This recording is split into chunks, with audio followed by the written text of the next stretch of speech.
कराची मां ए मुंहिंजा दोस्त हा हिननि खे चांहि अहिड़ी प्यार जो हिननि खे बात जो गोदो थी वञे असल तूं छुटल अहिड़ी चांहि पीआईंदो मां कराची ताईं मुंहुं कोन छुटल वरी मां कीअं पैसा मूंखे ॾियणा पवंदा छुटो न थी तूं चांहि मुंहुं को न लॻंदड़ कराची ताईं यादि रहंदो हा ईअं चांहि भली प्यार ॾियणी तूं ख़बर पए हिननि खे सां वेह बस हाणे ई ॾियां थो चांहि ठीकु आहे छोकिरा पाणी पीआ करो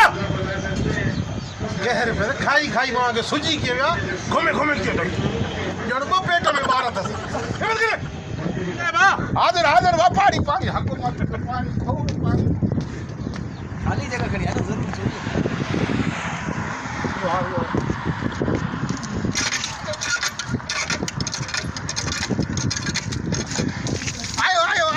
आयो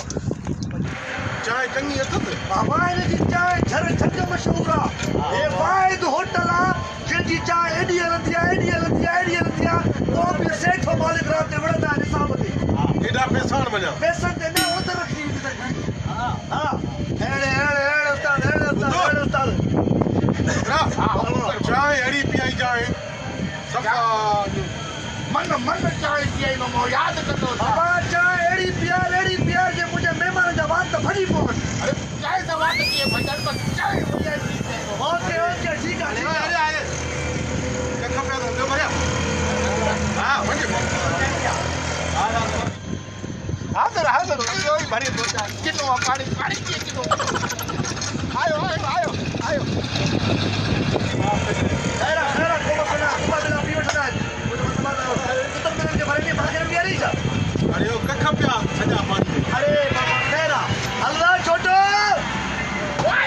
हला को जलाल छोटो कोई वॾे वते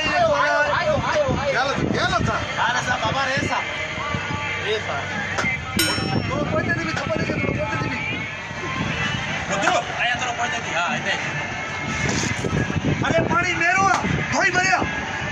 ए पाणी कीअं धोइबो आहे पाणी साहब जॾहिं चऊं था पैसा था ॾियो मुफ़्त में ॾियो पिया पाणी अरे किनो पाणी अना होटल लाए ये भरिया पानी धोई भरिया रोज सब रखीला खैर मस्करा थे जबदा सागर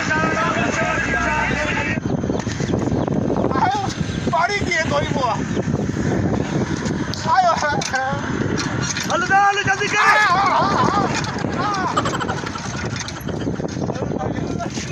हाँ जल्दी आयो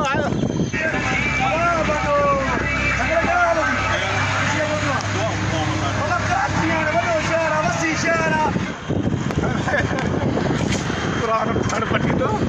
एॾा जग मां बि तव्हां कहिड़ो पाणी पीआईंदा जो यादि कर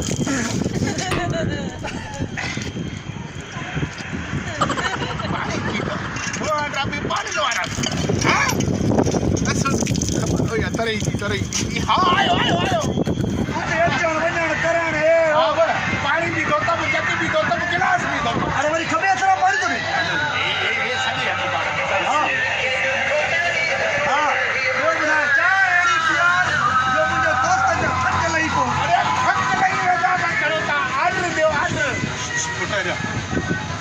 हिकिड़ो हाफ ठाहे ॾे फिको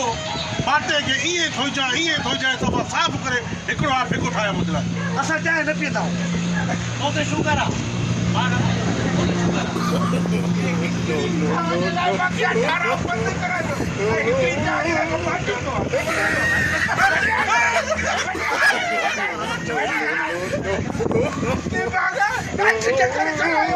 कपिड़ो